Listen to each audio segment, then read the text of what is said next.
de nombreux spécialistes, cette notion particulièrement gnostique lui tenait à cœur. C'est très intéressant. La scène est l'une des toiles les plus célèbres de Léonard de Vinci. On en trouve des copies dans le monde entier. Elle est même reproduite sur des tapis de bain. Mais en réalité, cette œuvre est méconnue, même par les prétendus spécialistes. En effet, ces derniers n'ont pas assez de recul et ils ne prennent pas en compte les racines ésotériques du peintre, qui leur permettraient de comprendre la nature même de cette toile. Naturellement, De Vinci a peint ce tableau pour s'acquitter d'une commande, car c'est ainsi qu'il gagnait sa vie. Mais il faut savoir que dès qu'il en avait l'occasion, il glissait des messages hérétiques dans ses œuvres. Il prenait d'ailleurs d'énormes risques, vu les châtiments encourus à l'époque pour ce genre d'activité. Dans la scène, ce que beaucoup de gens savent désormais grâce au roman de Dan Brown, c'est que De Vinci a remplacé le personnage de Saint Jean le Jeune, assis à droite de Jésus, par le portrait d'une femme. Elle reste néanmoins masculine, car elle est dotée d'un semblant de barbe. Mais d'après ce que l'on sait, Marie-Madeleine pouvait fort bien avoir un léger duvet sur le visage. Ce personnage est penché sur la droite, le haut de son corps s'écartant de celui de Jésus. Leurs deux silhouettes forment ainsi un grand M, indice probable de l'identité de ce personnage ambigu. En outre, Jésus est vêtu d'une robe rouge et d'une cape bleue drapée sur son épaule, tandis que celle que nous appellerons désormais Marie-Madeleine porte exactement le contraire. Une robe bleue avec une cape rouge. De plus, même si leurs bustes s'écartent l'un de l'autre, ils paraissent tous deux joints par la taille. C'est un détail inexplicable si l'on se réfère uniquement au Nouveau Testament.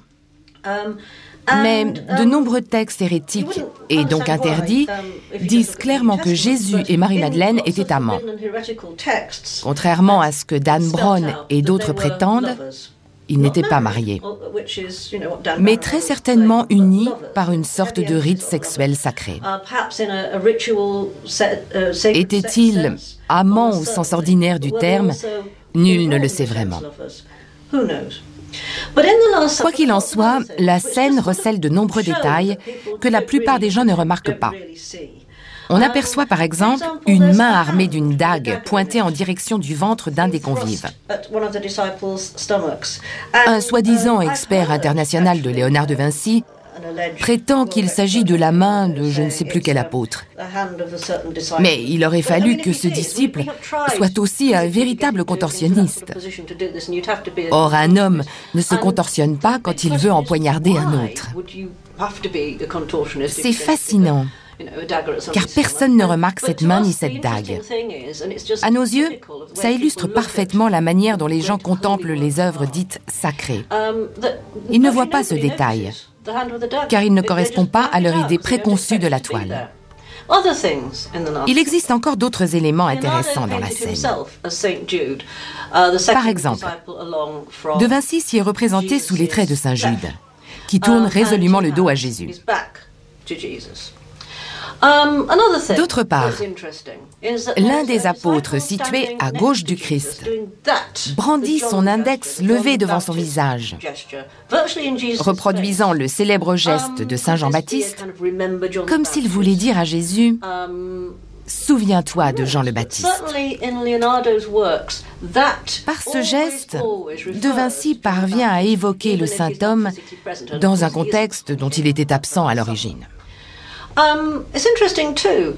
Il faut aussi remarquer la main menaçante de Saint Pierre, tendue vers la gorge de Marie-Madeleine.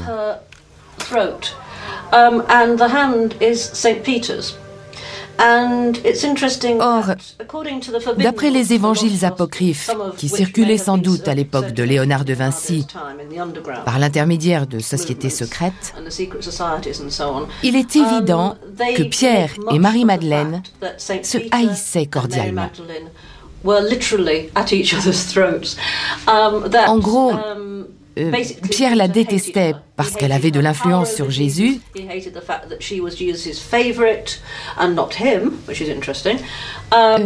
Dans l'un de ses textes interdits par l'Église, Marie-Madeleine dit à Jésus: Pierre me fait peur. Il déteste les femmes et veut toujours m'intimider. Sur cette toile, Pierre se montre physiquement menaçant envers Marie-Madeleine. Et son corps, penché vers elle, fait partie de la structure centrale en forme de M. Il existe un dernier détail remarquable. Ce tableau représente le repas au cours duquel le Christ a institué l'Eucharistie. Communion sacrée, où le pain et le vin partagés symbolisent son corps et son sang. Or, il n'y a aucun calice posé devant Jésus. En fait, on ne voit que très peu de vin sur la table. Nos recherches ont montré que De Vinci détestait la Sainte Famille. Peut-être était-ce une façon pour lui de dire à l'humanité: cet homme n'a jamais versé son sang pour vous. De même, le pain que l'on aperçoit sur la table est encore entier, comme si le peintre disait: cet homme n'a jamais sacrifié son corps pour vous.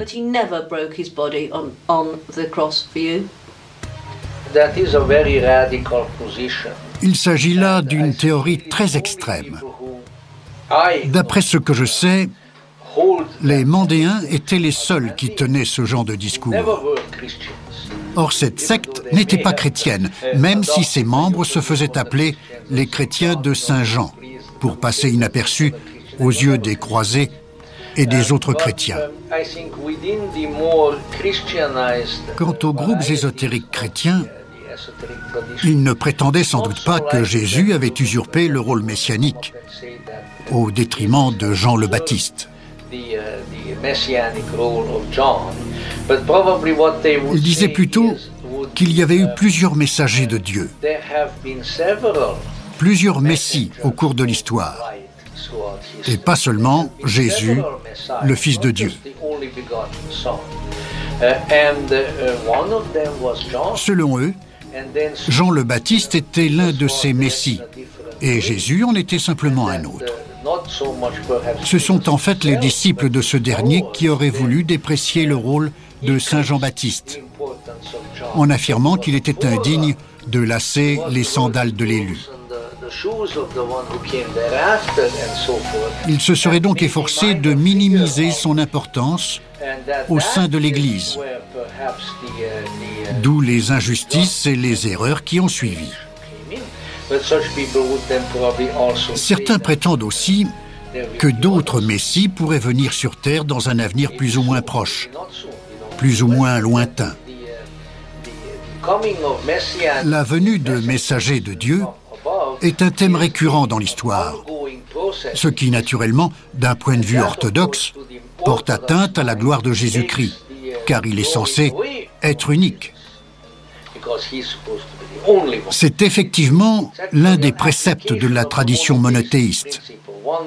Un seul Dieu, une seule loi, une seule voie.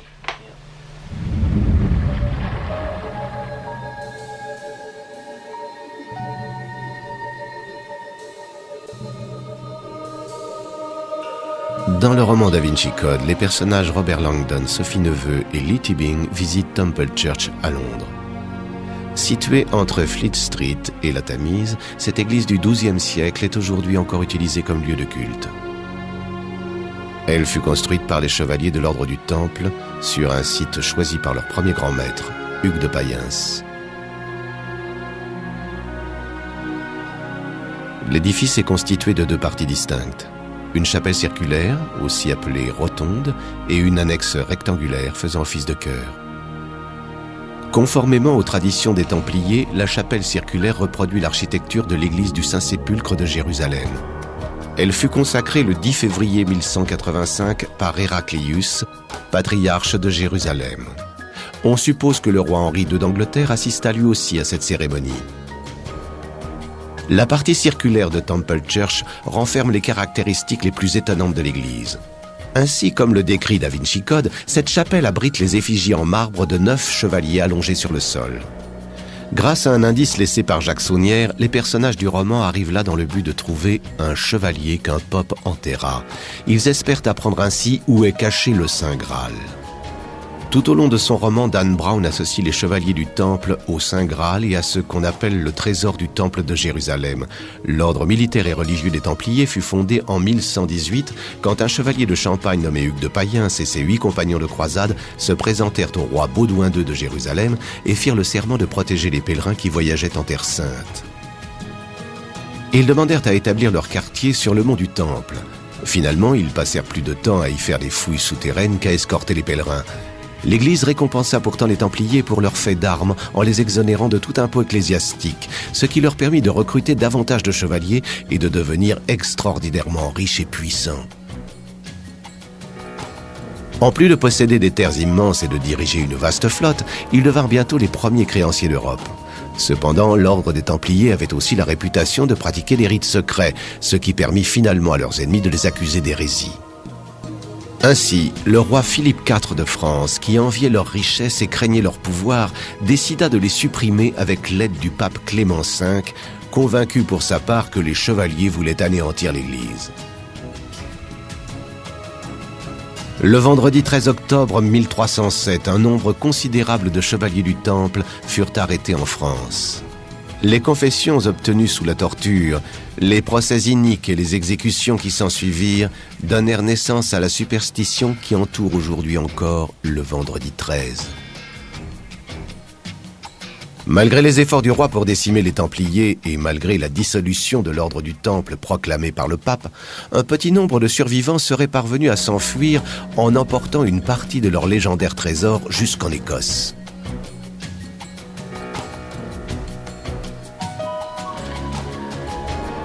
L'annexe rectangulaire fut construite à la place de l'ancien chœur lorsque Henri III forma le souhait de se faire inhumer à Temple Church. Pourtant, malgré son admiration pour cette église, il modifia son testament au dernier moment et fut finalement enseveli dans l'abbaye de Westminster. Temple Church a été le décor de nombreux épisodes marquants de l'histoire de l'Europe, comme les négociations qui ont abouti à la Magna Carta ou la dissolution officielle de l'ordre des Templiers. À la fin du XVIIe siècle, l'église a été remise à neuf par Christopher Wren. Puis un bombardement allemand a détruit son toit en 1941, donnant lieu à de nouveaux travaux qui se sont achevés en 1954.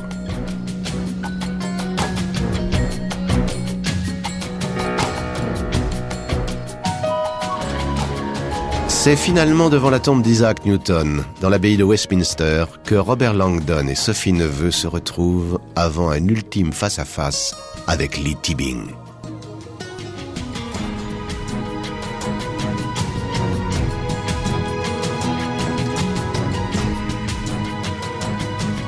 In Dan Brown's The Da Vinci Code, Robert Langdon and Sophie Neveu come to Rosslyn. Dans le roman de Dan Brown, Robert Langdon et Sophie Neveu viennent visiter Roslyn Chapel dans l'espoir d'y trouver le Saint Graal et d'en percer les secrets. Depuis très longtemps, cette église est associée au Graal sous la forme la plus traditionnelle, celle de la coupe du Christ. En effet, certains pensent que le calice a été apporté jusqu'à Roslyn pour y être caché, et il existe de nombreux liens entre cet endroit et le Graal.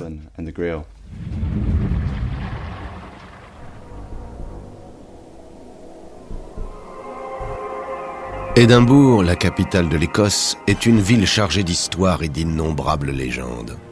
Robert Langdon et Sophie Neveu achèvent leur voyage à quelques kilomètres au sud de cette cité, conduits jusqu'à Roslyn par l'ultime énigme laissée par Jacques Saunière.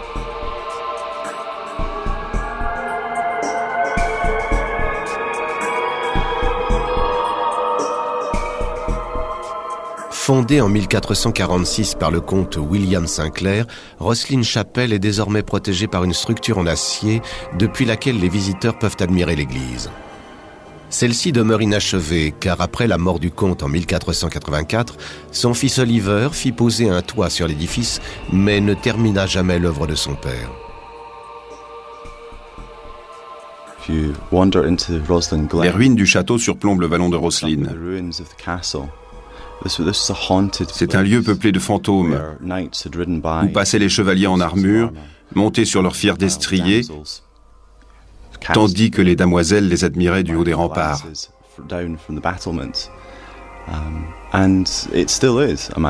Aujourd'hui encore, ça reste un endroit magique. À l'intérieur de Roslin Chapel, les murs sont ornés d'une multitude de chevaliers gravés dans la pierre.